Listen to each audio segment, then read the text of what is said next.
Good morning, everyone. I am Eileen O'Reilly, the president of the National Press Club and the managing editor of Standards and Training at Axios. We meet today in a light-filled, comfortable room surrounded by friends and colleagues. But 6,000 miles away, Austin Tice is marking his 11th year away from his family, friends, and colleagues, and is likely not in a comfortable situation. He was doing his very important journalism covering what was happening in Syria when he was taken on August 14th, 2012, and has not yet been freed. This is a tragedy of unspeakable proportion. Let us pause for a minute to give our thoughts to Austin and his family today.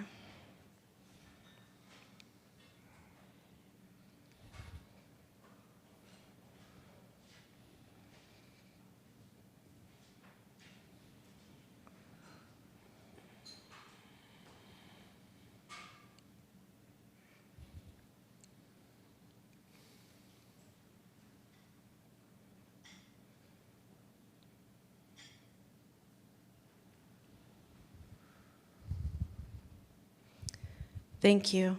That 1 minute seemed to take forever, didn't it?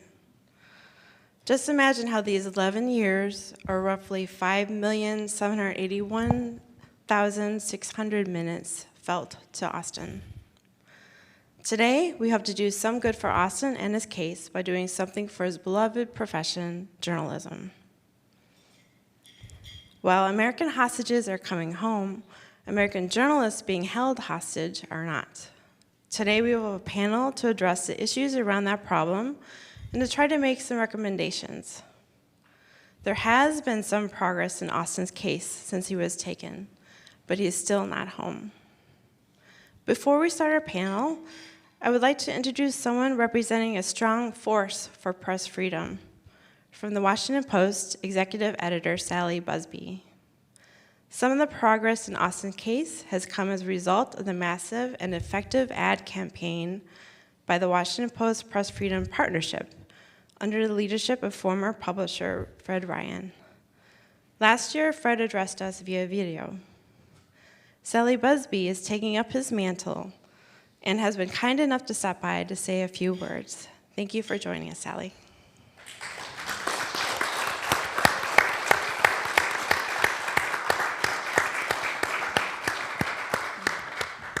Good morning.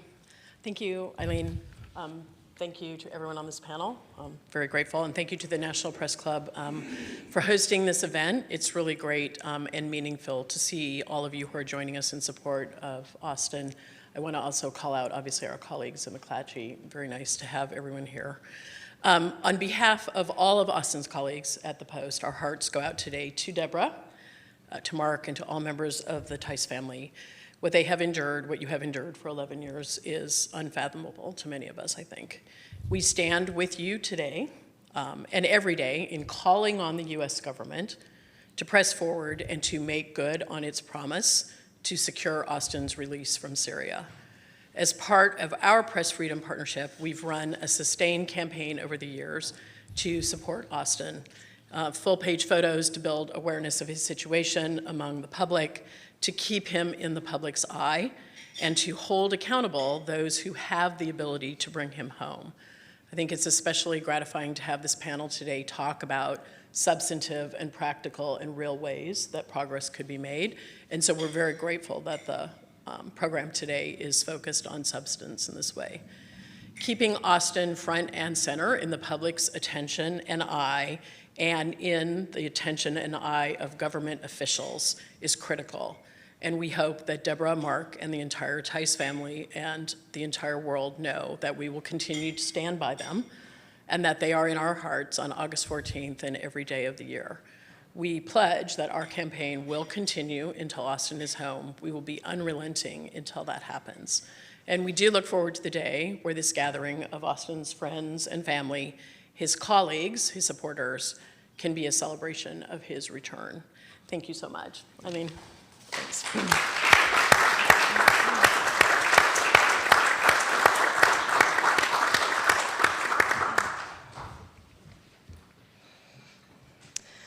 Thank you, Sally, and thank you to the new Post interim publisher, Patty Stoneshipper, for continuing what has been significant support by the Post for their reporter, Austin Tice.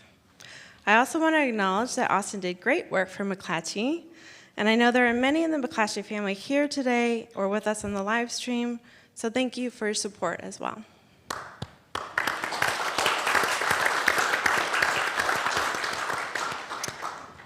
McClatchy's board is meeting today, so publisher Tony Hunter could not join us. Last year, he was here and his remarks were a highlight of the event, and we know he'd say the same today.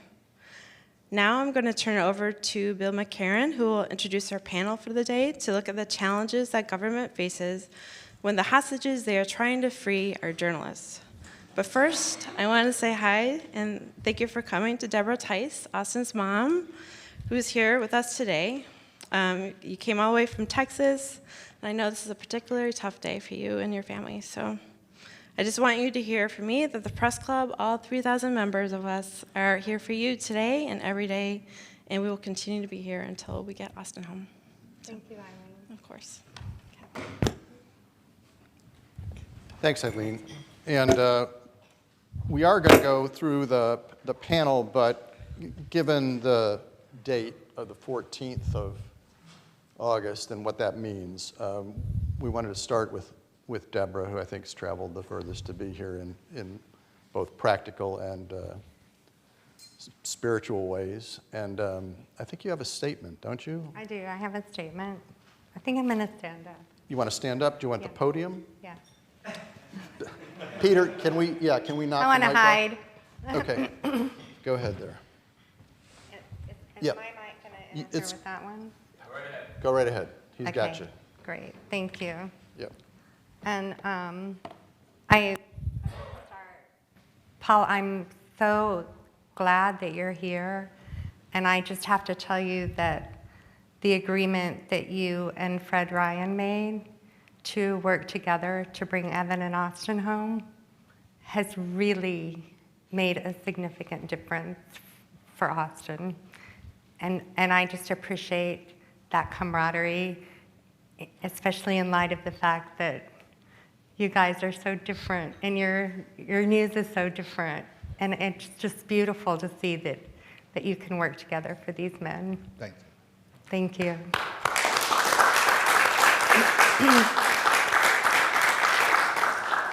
So now I'd like to speak to our president. President Biden, it is encouraging to see the pragmatic approach of the United States in its efforts to secure the release of U.S. hostages in Iran. Negotiation and the return of assets to their original owners in order to achieve the return of hostages is a positive development. Such pragmatism, recognizing the interest of all parties, has a proven history of being the best way forward. Today, Austin Tice, my son, has been held in captive in Syria for 11 years. He deserves this pragmatic vision and effort that has been deployed for the Iranian hostages. Mr. President, actions speak louder than words. Show me. Show Austin that Austin has value to you and to his country, that he is worth bringing home. I implore you, reject the hollow posturing of your government, deploy this effective, pragmatic policy in Syria, and bring Austin home for the holidays.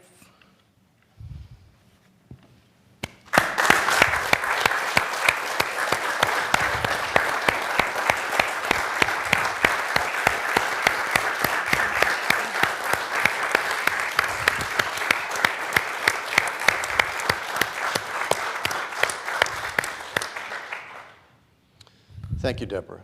That was wonderful, and we hope President Biden's listening, and that indeed this special breakthrough that happened over the last week can have meaning for both Austin's case and Evan's case and others. Jason, it's an Iran question that Deborah was addressing. That news came up after we planned this event. It's still in some ways fresh. Do you want to give us your thoughts on that today? Well, first, I want to just take a moment to help us try and wrap our head around what 11 years is like. I had been working at the Washington Post for just a handful of months when Austin was taken hostage in 2012.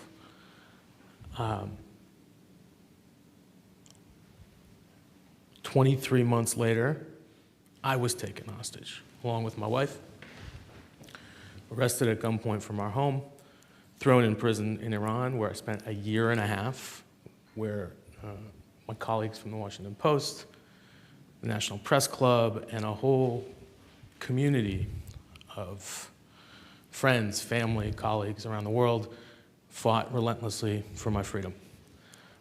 It took a year and a half. And we look back at that as sort of the best case scenario in these cases, which is not good enough. It's actually pretty darn terrible.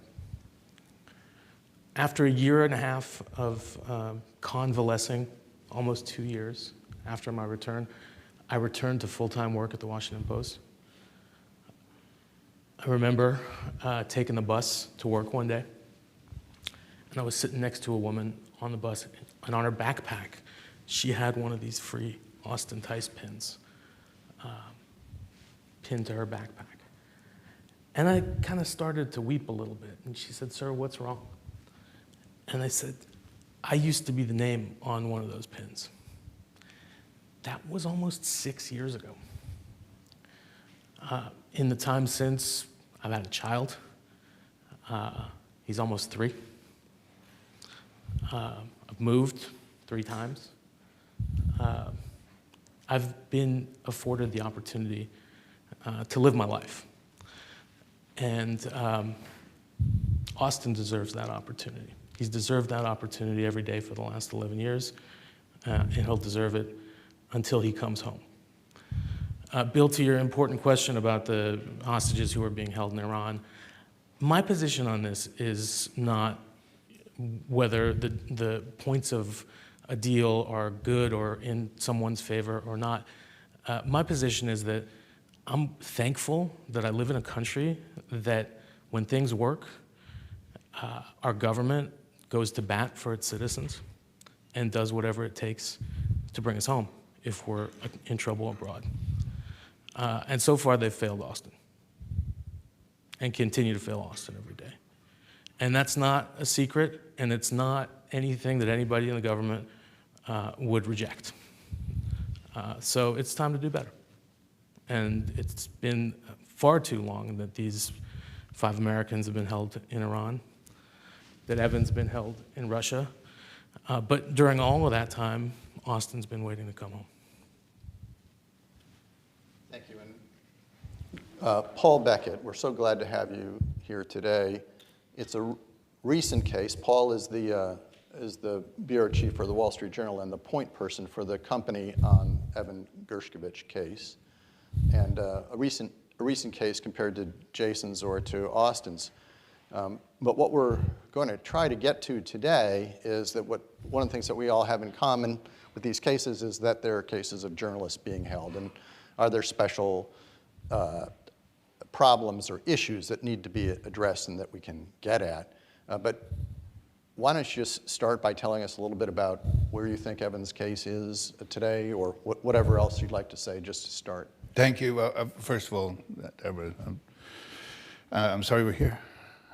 So we appreciate everything that you've been doing to raise awareness of these issues. We are a rather new member of this very poignant club. So between the 3 of you, the National Press Club, the Post's efforts, we do have others' track records to build on. And that has been an extraordinary source of very good advice, very good, very helpful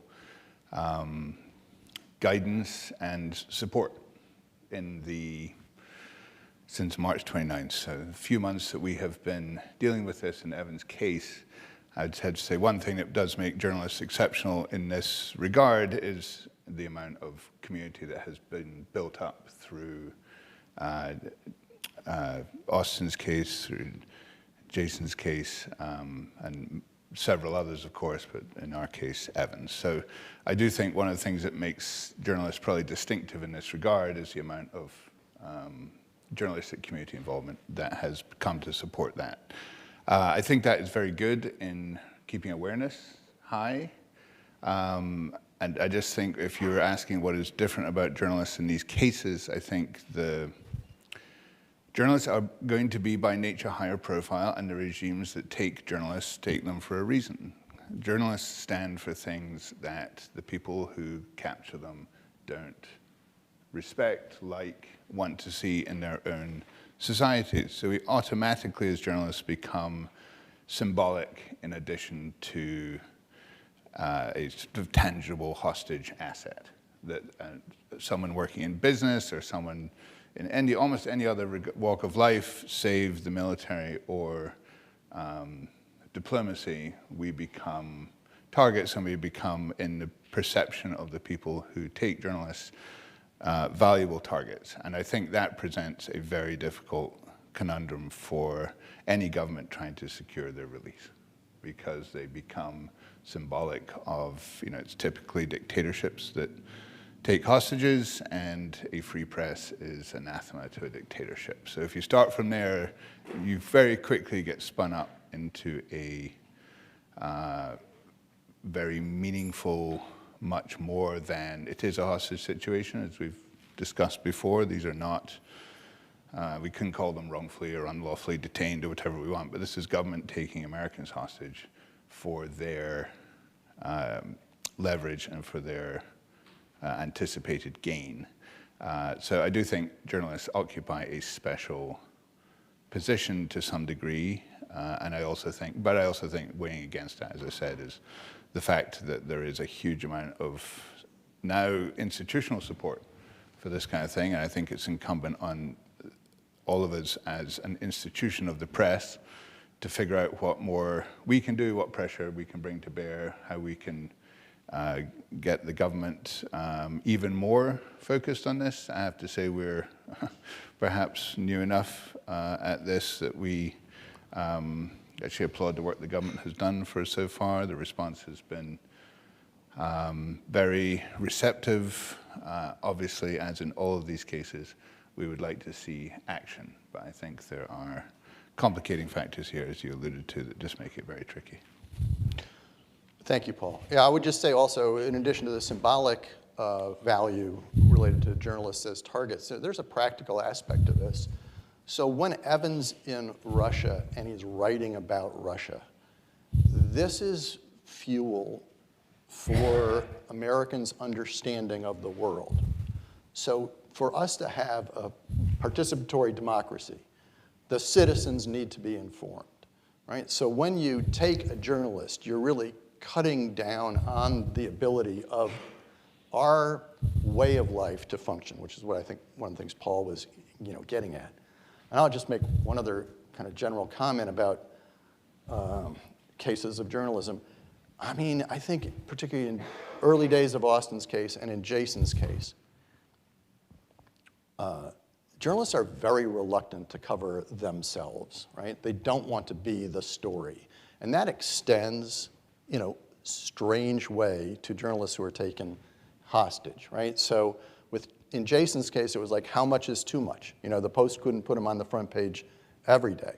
With Austin's case, we saw if you did a track of coverage, it would be centered around these anniversary dates, and really very little unless we manufacture it, otherwise.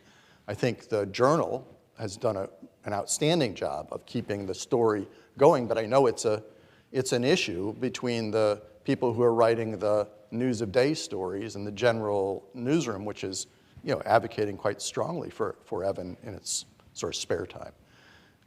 So these are all issues that are hard to resolve. They're there. I don't know that they're always fully recognized either in the culture of the newsroom or in government. And so these are some of the kinds of issues we want to get to. And we have one more panelist I want to try to bring in, and that's Sonia Smith. Sonia, are you there? Yes, I'm here. Great. So Sonia's, she's on what I think would be a vacation, except she's got a 3-month-old and a 3-year-old, so I don't think that qualifies. But we're glad you could join us today. And for those of you who don't know Sonia or her work, she's written 2, I think, of the most important pieces of journalism about Austin Tice's case. And she wrote these as a freelancer for Texas Monthly and did exhaustive research and travel. And I recommend them to you. We handed them out last year. But one of the things I'm surprised about is that when I talk particularly to people in journalism about Austin's case, they're not aware of this, these stories, or of the fact base that are in the stories. And I think that that's also true, by and large, of government. And it's surprising to me. So, Sonia, let me ask you this question. When you also write, because I follow you a little bit, you write some stuff about the Fish and Wildlife Service from time to time. When you do a real cracking story on the Fish and Wildlife Service, what happens? Well, I did a story a couple of years ago about a whooping crane. A few whooping cranes have been killed in Texas and, have developed a source within the U.S. Fish and Wildlife Service that's been very responsive and reaches out. Whereas with regards to the Austin Tice stories I've written, there's just been nothing but kind of silence from the government. Yeah. So your phone rings when you write about whooping cranes, but when you write about Austin Tice's case, your phone doesn't ring. You don't hear from the government. You don't hear from your colleagues in journalism asking follow-up questions. Yeah, that's correct. So and I don't mean to be making this all about you, so we're just going to do a couple things because I've got you, Sonia. In one of your pieces, you discuss the important fall 2020 meeting in Damascus between representatives of the United States government and representatives of the government of Syria. By the way, raise your hand in the room if you know what I'm talking about. Okay, Sonia, about half of the hands went up. So in that story that you wrote, well, why don't you just tell us what you think are the important outcomes there, because there's one thing I want to get at. So I wrote a story last year about the 10th anniversary of Austin's capture, kind of catching up. I wrote an 8,000-word piece back in 2015, kind of marking 3 years. And so in the piece I wrote last year, I reached out to Lebanon's General Security Chief, Abbas Ibrahim, and he is the person who actually brokered that 2020 meeting in Damascus between Ms. Roger Carstens, the Special Envoy for Hostage Affairs, White House aide Kash Patel, and Syrian Intelligence Chief Ali Mamlouk. And when I spoke to him last summer, he told me something that hadn't been reported elsewhere. He told me that the Syrians promised to provide proof of life for Austin if the U.S. would meet certain conditions. And he declined to elaborate what those conditions were, but others have reported the Syrians asked for the removal of sanctions, the withdrawal of troops from the country, and the restoration of normal diplomatic ties. And so the talks ultimately filled out, but he dubbed this a very positive step, but one that needed to be built upon with further meetings. And so what I found really interesting is the Americans present at that meeting never told the Tices that the Syrians had made that offer to provide proof of life. And yes, it was conditional, but the very fact that the Syrians dangled it out there is huge. And the decision was made not to tell the family about it. So the big question is, why not? Why keep it? Why keep that from them? Who benefits? So yes. Thank you, Sonia. So just so people, because the audio is a little rough, I think people got it. The U.S. government meets with the Syrian government. The Syrian government offers, in essence, a proof of life with conditions. And this is news. Mrs. Tice finds this out from the article, from Yes. Sonia's article. Yeah. Right? They offer they don't offer proof of life, but they promise to offer proof of life, which is, still one step away from proof of life, but more than they've received in 11 years. Still information that should go to the family, is what I'm saying. And doesn't go to the family and doesn't make a big impact in journalism in general, right? And so one of the problems we have in Austin's case that's different than the Evan case or the Jason case. Well, actually, it's similar to your case, Jason, in that you can't see Austin. We can see Evan occasionally, and so there's more, and we know his zip code, right? And Jason, we knew the zip code, but we couldn't see you for the whole time. So here's an important ingredient to how people think, feel, and are mobilized about this case that's withheld. So the question I get from citizens all the time, and thank you all for, in the question portion, for not asking Mrs. Tice this question, but how do you know he's alive, right? This is always the question, right? So here is Syria dropping basically at the front door a proxy answer to that question, and it's withheld from the bloodstream of the conversation, right? And it's withheld, just to talk about the heart for a second, it's withheld from Deborah's heart, and it's something we only know because we know it through journalism. Right?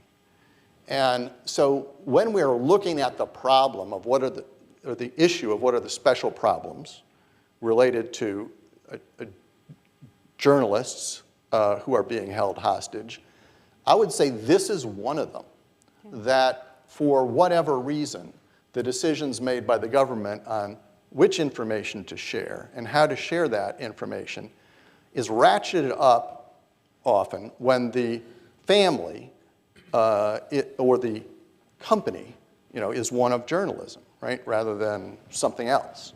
And getting past that is something that we have to explore.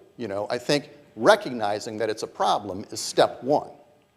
I think, we ask many people in government to participate today. I understand nobody wanted to be here. Some are here, and we so welcome them in the room and on the live stream. But getting at this problem starts with recognition on behalf of the government that there is a problem. I think they would officially say we treat every hostage case the same. I don't think that's the case. And I think Paul alluded, there's some benefits that journalists might get, but there's more downside, I think, particularly in this, when you look at things like this and how can this kind of happen. Anybody else want to, we've gone through the panel now. Sonia, thank you. We're going to come back to you a couple more times. You with us? Thank you. Did you want to say anything? Okay. Anyone else have thoughts on this discussion of the problem of trying to get information forward to hostage families when the hostage is attached to a journalism enterprise in this way? Well, I can tell you at the beginning, they wouldn't share anything at all with us about Austin because he's an emancipated adult and he did not give them permission to speak to us. So we had to jump that hurdle, and I said, well, let me just get a security clearance. And I'm not going to name names, but really a top guy in the FBI told me that it would take more than a year and a half and cost $100,000 to try to get security clearance to find out about Austin. There isn't even the grain of truth in that. And he actually, after having a really rigorous conversation with me on the phone, he refused to work on Austin's case anymore or to have anything to do with it. And so just that first step, who else are you going to tell? He's not married. He hasn't given this permission to anyone. So is this your way of keeping your secret? And why would you keep it secret? And thanks be to God, the Czech ambassador, who is our protecting power in Damascus, could not really get anything going with the State Department in the United States. And so she went to Prague, and she went on the news, and she had their newsman ask her, "What can you tell us about the journalist Austin Tice?" And God bless her soul, she said, "He was detained at a checkpoint in Syria." And so we no longer had to be under this, shh, don't tell anyone that Austin is missing. Don't tell anyone that Austin's in trouble. Keep this really quiet. Why do they want to keep us quiet? Because if we are quiet, it's one less thing they have to deal with. And that is the only motive. And it is disgusting. And that is part of what President Obama was addressing in 2015 with the new hostage enterprise, was trying to resolve some of those issues about how families are treated in this kind of a situation. And I think that, you know, for the 7 or 8 years that I've been watching all of this now, there has been some change in the culture and the information sharing with families and with journalists about other journalists and about other types of hostages. I think there's a bit more trust there, but that doesn't solve the problem right now. I mean, it's a work in progress, and we have dozens of Americans who are being held hostage right now, right? Well, and we also have a culture that anyone coming in, and now we're 11 years, so you can't even imagine the turnover in the people that we've worked with in 11 years. And they come in with all of their training, and so, you know, the longer we're in this, the more people are feeling more like, I'm not sure I feel comfortable about all this sharing. I think we're oversharing. And so they have to be trained. No, it's the parents, it's Austin's only representative in his complete silence. You have to share with the family, but it's something that we've gone through over and over and over again. Peter, could you put the slide up on the screen for the points about special problems? Thank you.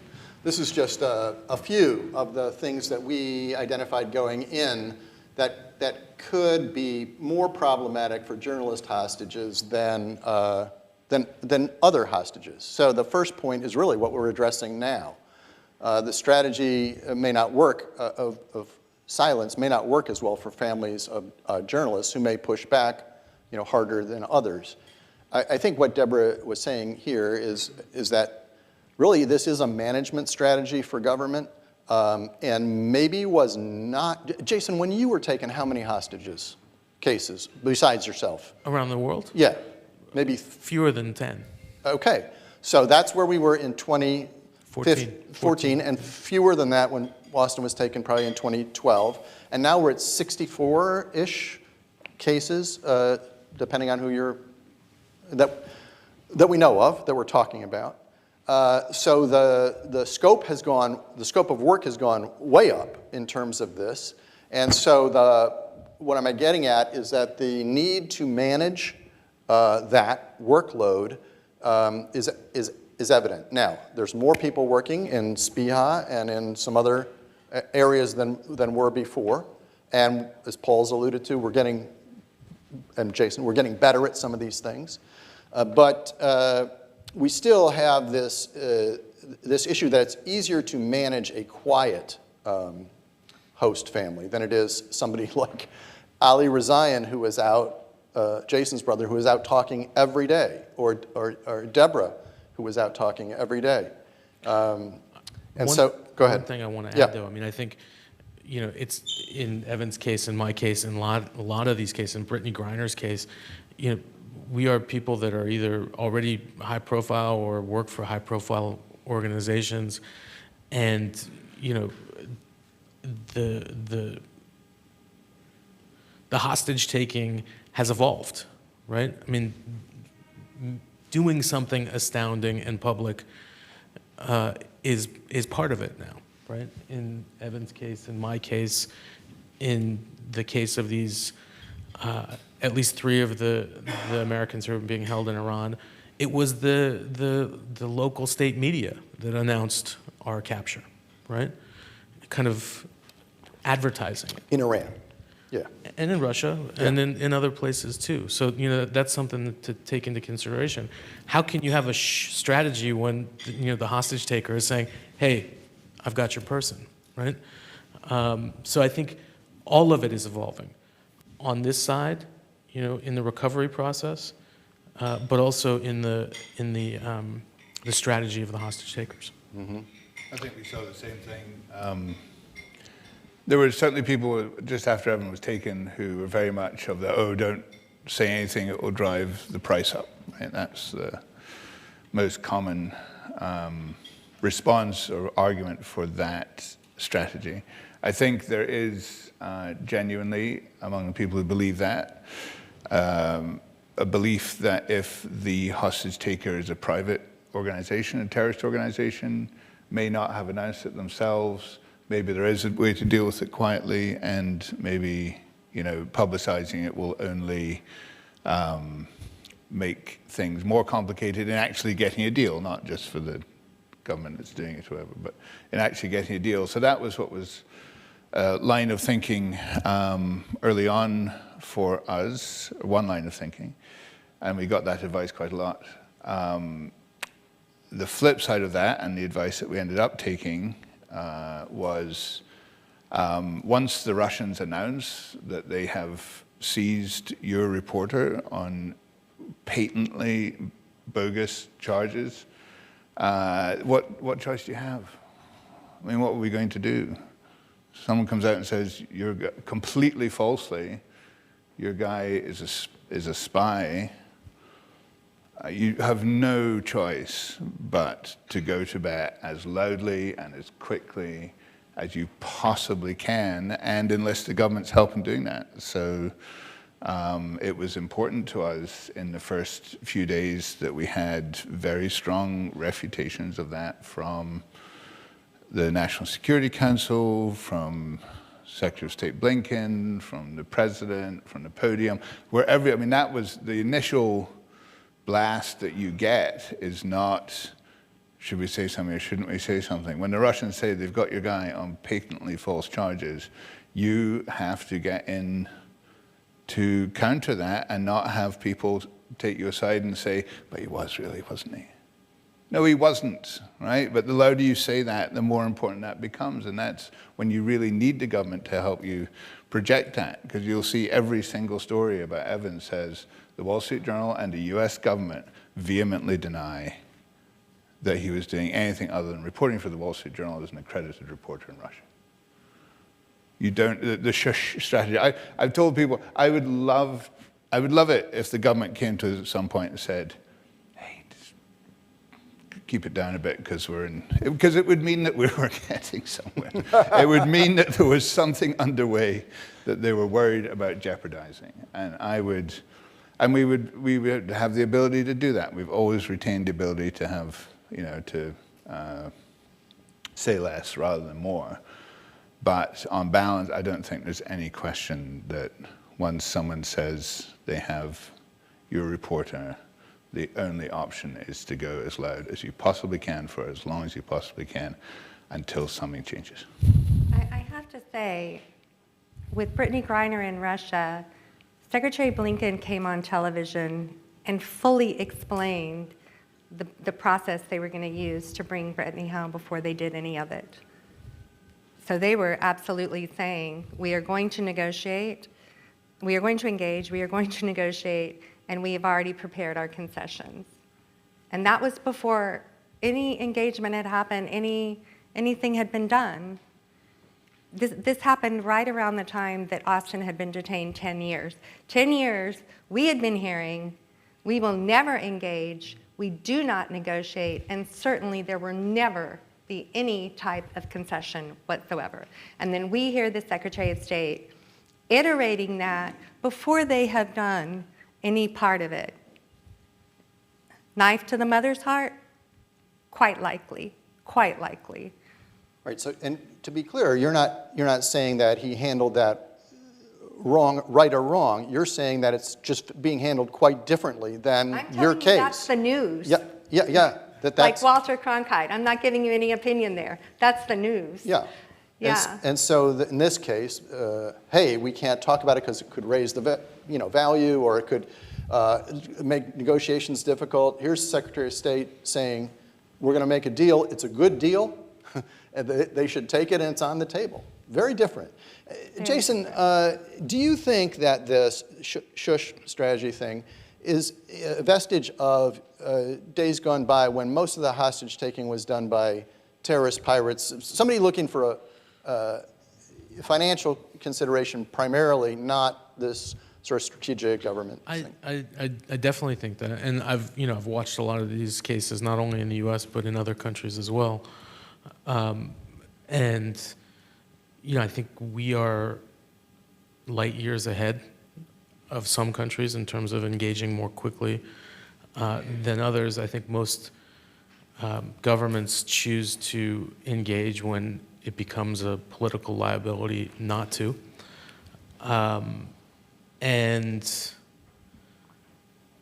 yeah, I think that the strategy of trying to keep people quiet is useful for something that Deborah alluded to in the beginning, not wanting to pile on more to your workload. And, as someone who was part of that workload, that's why we're here today, right? Just to be clear, you're good with all the noise that got made when you were in prison? I'm more than good, and I've never had any other hostage come home and say to me, no, never had anybody come home to me and say, hey, Jason, I wish you hadn't written about me. I wish you hadn't gone on TV and talked to me. That doesn't happen. Yeah. Nazar, did that happen? Okay. You think there may be some room, just to be fair, there may be some room for government to absorb and begin to maybe understand the value of noise. Are we there yet in these cases? Very quickly, I think that they understand that there's value in noise sometimes. Okay. And I've seen instances where people in government have said, you don't have any, there's no reason for you to be quiet. Yeah, or say whatever you want. Say whatever you want. I've heard that too. Yeah. But, the second point, misunderstanding and distrust of journalists makes candor and sharing challenging for the U.S. government. This is really to follow up to what you were just talking about. Yeah, they'll say whatever you want, but there are times where you'll give an interview and then all of a sudden it's very quiet. There's no responses. There's no engagement. There's no information flow. So there are times where it can feel, in these instances, I think, that information from the USG is a currency, which is metered based on the behavior of the hostage families, company, what have you. It's not overt, but I've seen it for sure. I feel like I feel that way. It doesn't really matter. I can't tell you factually you know, this is what their motives are, and this is what they were thinking last night, right before they went to bed. I mean, but I can tell you how it feels, and that is how it feels, that it is a currency. And, you know, you get little stars for good behavior, and good behavior is silence. That's the best behavior. I don't care about those stars. I want my son home. I want my son home. That's it. That's the prize. That's the reward. I want my son home. Single motive. I'm not sure that we can suggest a solution for this point number 2, but I would say that the club would be happy to be a place to sponsor a dialogue about the issues of mistrust and distrust of journalists and how that can become problematic in information sharing in hostage cases. I think that's kind of what we're doing right now. But if you want to do one that's not on the cameras, you know, I'm just open invitation to the government. If you want to send over some people, we'll get some people in a room. We'll see if we can make some progress. And on that first point, the shush strategy, I just think that a solution could be we recognize the strategy for what it is, and government must accept the value of noise, which Jason thinks they're beginning to do, and not punish with information withholding. So these are not panacea solutions, but there are some, I think they're directional solutions. Anyone want to say anything else before I go to number 3? This is fear of how the process will look if exposed in the press, and fear of coverage after the hostage returns are disproportionate issues for journalist families. They're not disproportionate issues for journalist families, but for those cases. And what I would say here is government moves heaven and earth to get Jason Rezaian home. The newspaper stories are about the source of the funding, you know, sent from, it was their money, but that's, you know, bales of cash, which, right, that kind of thing. And so there is in journalism a strong focus on the price paid for someone's return. And I think that that's something where I think journalism needs to improve a bit. Is it a story? Is it important? Does it need to be the focus on what happens? Does it need to be scary and a deterrent and in the mind of the government staff who are trying to achieve an outcome? It should not be. They should be free to negotiate, you know, as they can best do, and not have to worry about 3rd, 4th, 5th, 6th day stories, gotcha stories related to. I mean, we had it just with Brittany Griner. Did we give too much? I mean, hands up in the room. Who thinks we gave too much? You know, I mean, it's a part of the journalism, and it's confounding. Actually, either of you guys want to say anything on that, feel free. I think there's multiple constituencies in this, and understandably, the government wants to do something that doesn't want to do something for which it will believe it will take a significant political backlash. So I think one of the things for us to think about, or anybody in a position of having to contribute to the landscape in general of how these things come about, is to try and seed the ground in Congress, other government departments, other places. Who doesn't, you know, there are departments who, for instance, may have worked for decades to get Victor Bout behind bars. Well, do they need to, at some point, come on board with his release? Yes. Is that the job of the government? Sure. Is it also the job of those campaigning?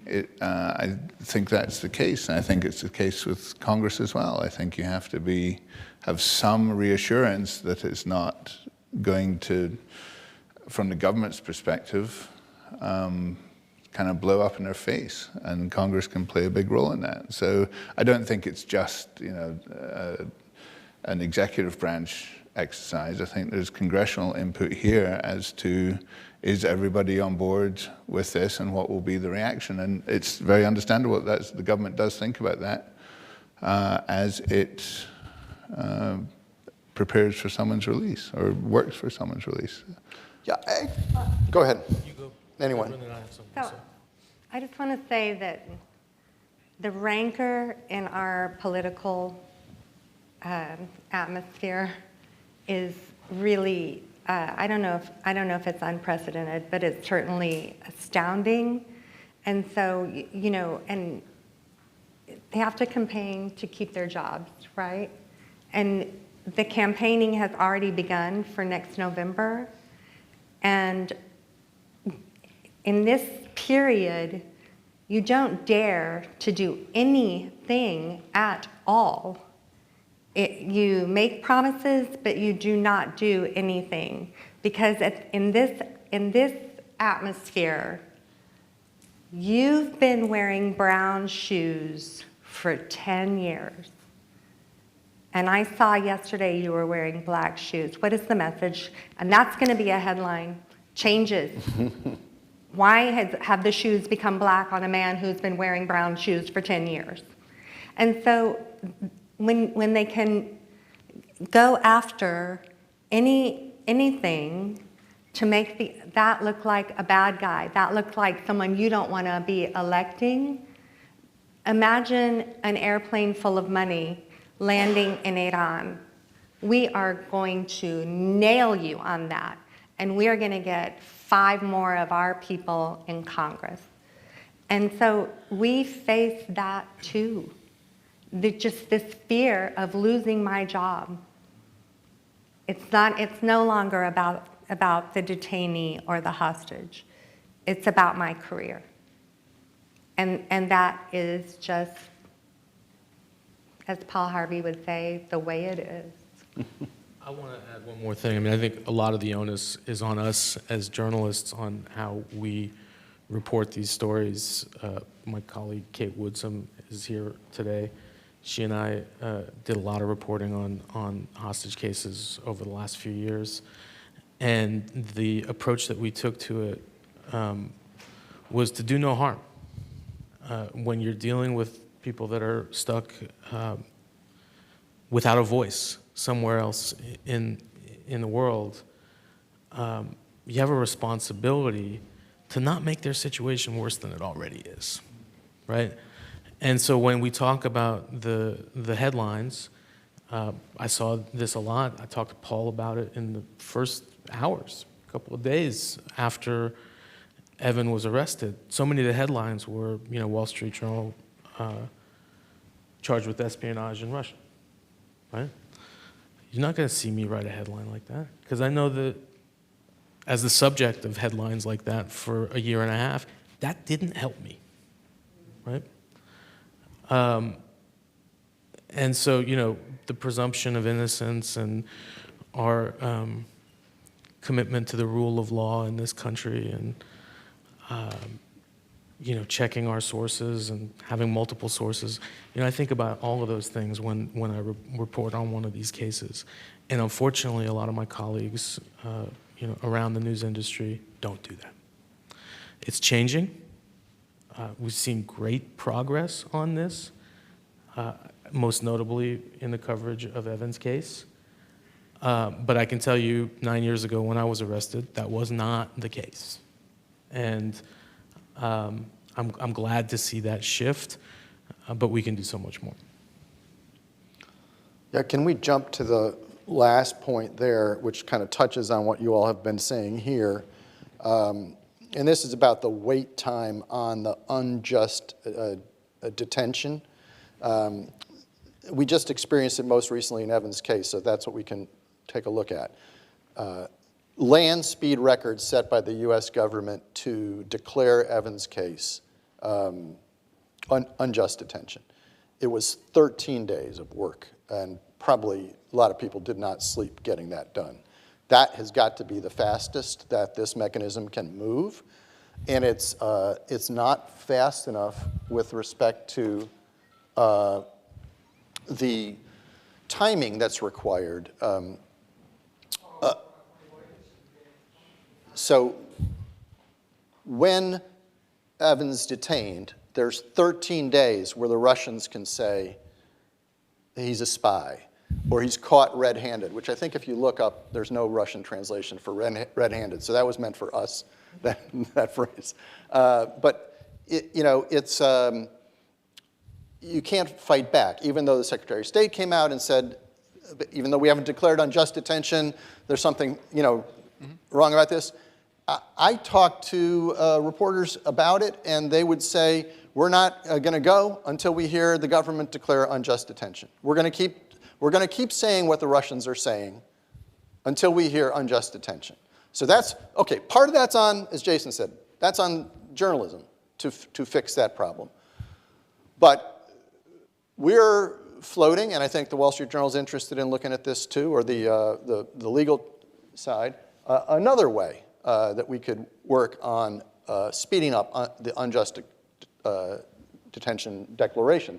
Paul, did you want to touch on that? Yeah, I think from our lights, it was very fast, as you say. Statistically, it was very quick, and we're very grateful for that because it's very important. And we were pleased to hear the steps along the way. So Secretary of State Blinken came out and said, there's no doubt that he was unjustly detained. Or whatever the phraseology was, as I said, they came out, administration from the podium was pretty quick. We have no complaints about that. And it was, it was very important, and I think they saw it as important that they were out there countering the nonsense that the Russians were saying. The things that, those are important weeks, so the sooner that could be done, the better.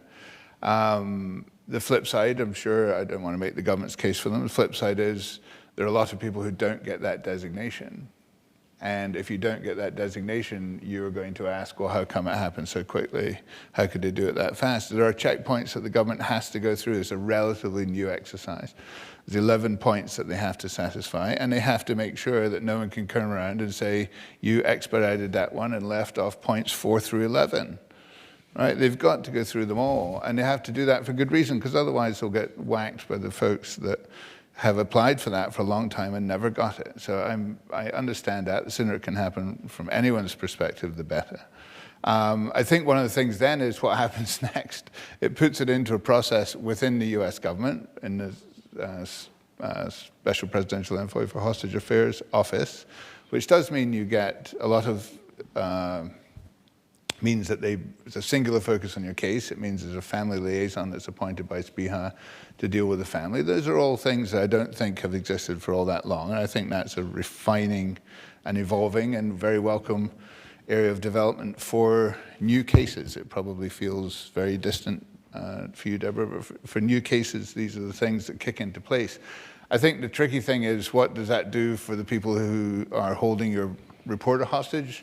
Nothing, really. It doesn't deter them. It's a bureaucratic change within the US administration, which is, again, beneficial to the recipient of it, and it's very important for us. I think one of the things that we would like to see is, as soon as that designation is made, then something happens to the people who have taken your person. And I think in that view, we'd like, one of the proposals that Dow Jones as a company has thought about is, can you put sanctions, as soon as that happens, can you put sanctions on specific individuals involved in the seizure of your reporter or your wrongfully detained person, on the understanding that when that person is released, those will come off. These are, you did it, these are on immediately. And then there is a way out of this. A lot of sanctions tend, you sort of think of them that they just go on and they never come off.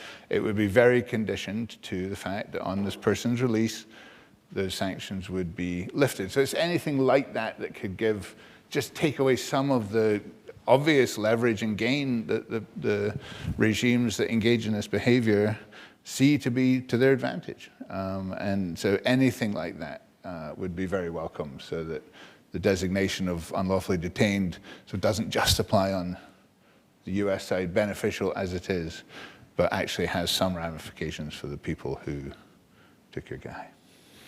To Bill's point, though, I think it's important to journalists and to the public, right, that the U.S. government comes out and says, no, this person hasn't done anything wrong. Absolutely, it was very important. You know, that didn't exist when I was arrested. They've made, you know, I think it's an imperfect checklist of boxes that need to be fulfilled, and that's also part of the problem. But, you know, I think, again, going back to this idea of, you know, what's right for the person in trouble, you know, we have thousands of Americans who are arrested and detained on legitimate charges around the world at any given moment. And you have about, you know, a floating number, 30s, 40s, 50s, 60s, whatever it is. It's a small number of people that can be handled rather quickly in terms of deciding whether or not there's a there. And if you find out some information, this is what I would say. If you find something out later on after the designation, we'll take the designation off, right? Just like you could take a sanction off of somebody who's involved in one of these cases. It's a very, very new and imperfect system, and you know, I hope we can help refine it. Mm-hmm. Refining it doesn't do anything for Austin or Evan, right, at this point. Yes, thank you. We're going to go to questions on cards in a second from the room. So if you have those, there's Cecily there, and you can pass them to her, and we'll try to get to them. And I'll just say on this, I think it's a very interesting, you know, discussion right now. The idea that we can somehow alter this and save the family the 2 weeks or 3 weeks where they're getting having their loved one, negative things said about them, and having the news cycle be dominated by the charges, you know, from the other side. I think it's well past time that we take a look at that. And again, happy to club's happy to host if we want to have a discussion related to that. So I've got a couple questions here related to Syria, so that relates to Austin's case. And they're along the lines of how can the U.S. government now say no to Syrian demands, lifting sanctions, et cetera, after returning billions to Iran? I'm not sure those two things are linked, but I do think that it's certainly the pragmatic process that Deborah referred to that was used in the case of Iran. The timing is interesting, and it would be interesting to look and see. The Secretary of State went way out of the way to say that no sanctions were lifted in relation to this money that was transferred. But certainly, we are holding assets that are Syrian assets. Do you have anything you want to say about that, Deborah, or no? I have a lot I want to say about that.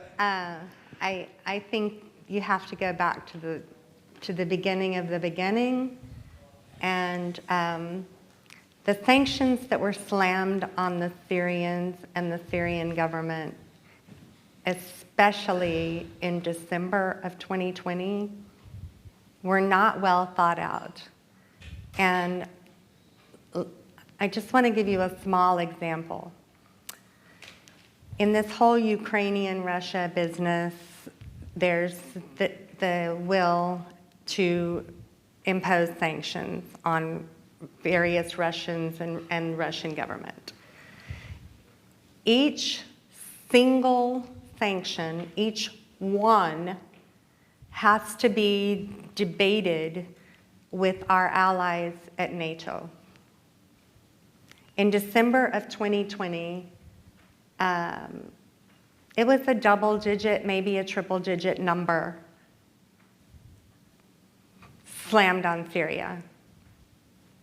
One evening, wrote out every name I've ever heard of anyone that ever had anything to do, including NGOs. I'm going to put sanctions on there. Where is the justice in that?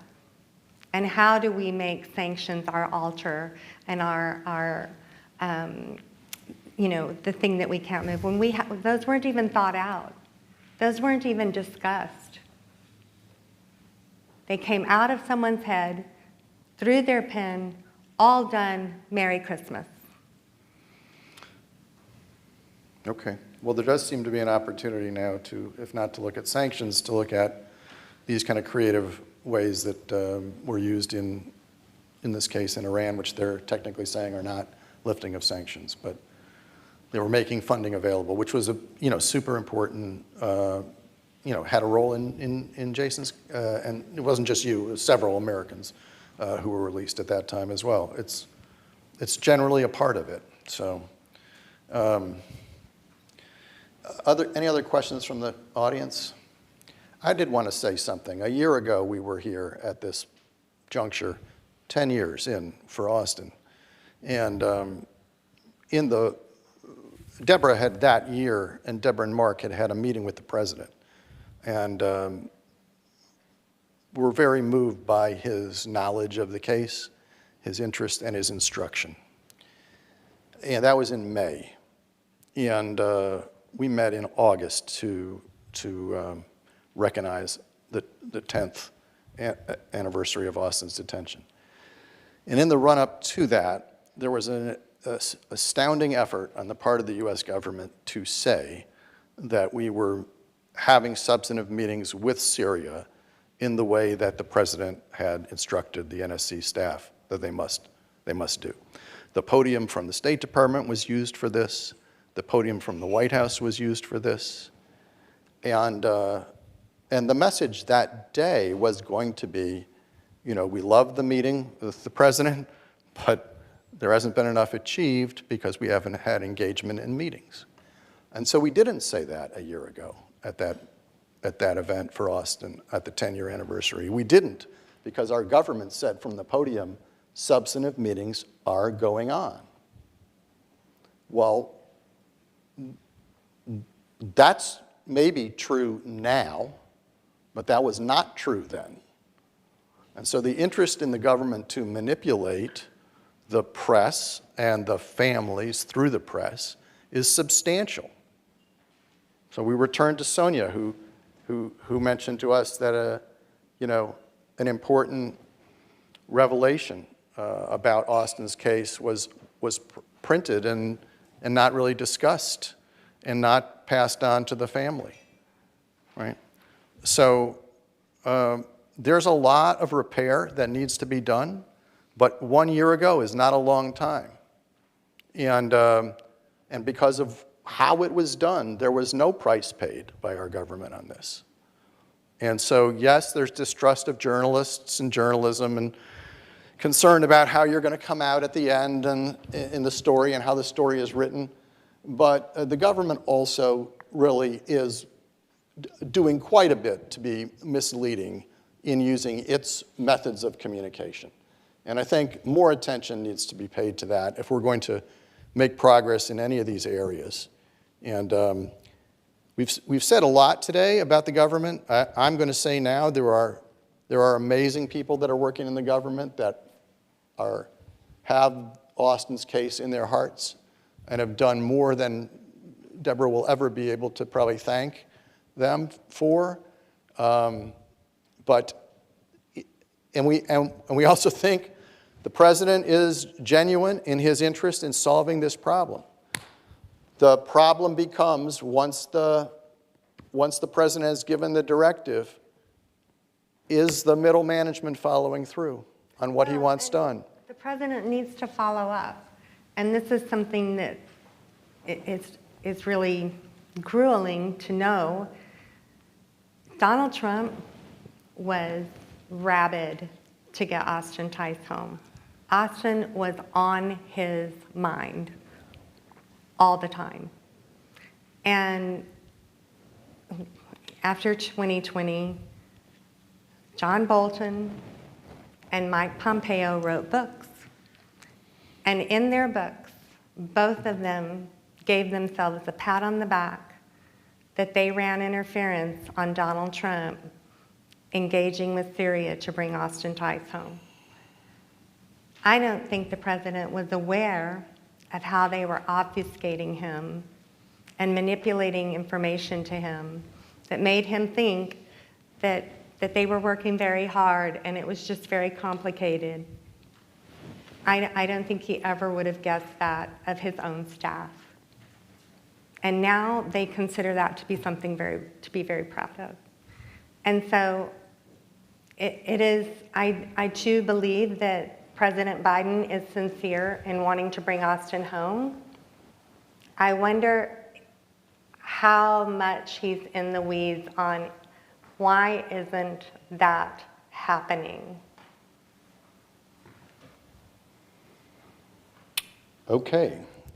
I think maybe, Deborah, that's going to be the last word. I'll just sum up that it's been great to have all of you here today, and we appreciate your interest in Austin and his case. We need your support going forward to make progress. And in summation, we had a couple of good ideas. We have the idea of seeing if there's ways to reduce unjust detention. This is for future hostages.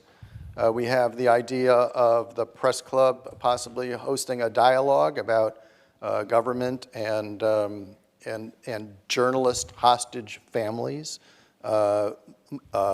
making a better understanding between them to be able to make progress. We have the idea that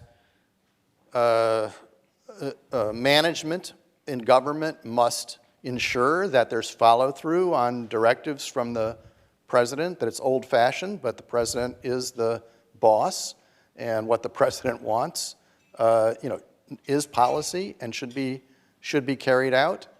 And maybe that's a job for the Harvard Business School. That would be a great case for one of our great business schools to take on about management of government in crises like this. We don't have all the answers. Don't pretend to have all the answers. I think it was an important dialogue. I'm grateful for Sonia Smith joining us. Sonia, would you like say anything at the end here? I think I'm okay. Thank you. Thank you so much for having me. Okay. Please read Sonia's 2 stories when you get a chance about Austin. In one of them, she fixes 2016, well, I guess this was New York Times reporting, but 2016 as a time Austin was seen at the Sisters of Mercy Hospital in Damascus getting treatment for dehydration. That's an important fact that's in that story. That's not widely known, shared, understood. So please read Sonia Smith. Paul Beckett, thank you for coming on and for sharing the status with Evan's case. Thank you also for an outstanding article from the Journal about the ongoing discussions right now related to the U.S. and Syria. Journal was really alone, aside from maybe AP did a story as well, in covering the fact that we are making a possible breakthrough in having discussions. The United States government unwilling to confirm as one of the 2 parties in those discussions that the discussions were going on. Good work on the part of the Journal getting that done. Jason Rezaian, you've taught us more than we will ever know from any other source about what it's like to be a journalist and a hostage and how to come back and give back to the community and make things better through your voice and your writing, and we appreciate you. Thank you, Jason.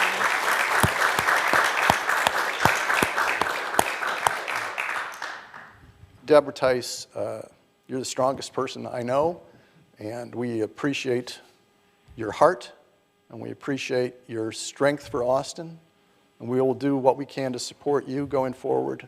Thank you, Bill. You know you're always welcome here. Yes, thank you. Thank you all for being here. I really, really appreciate it. Thank you. Thank you. Okay. Thank you.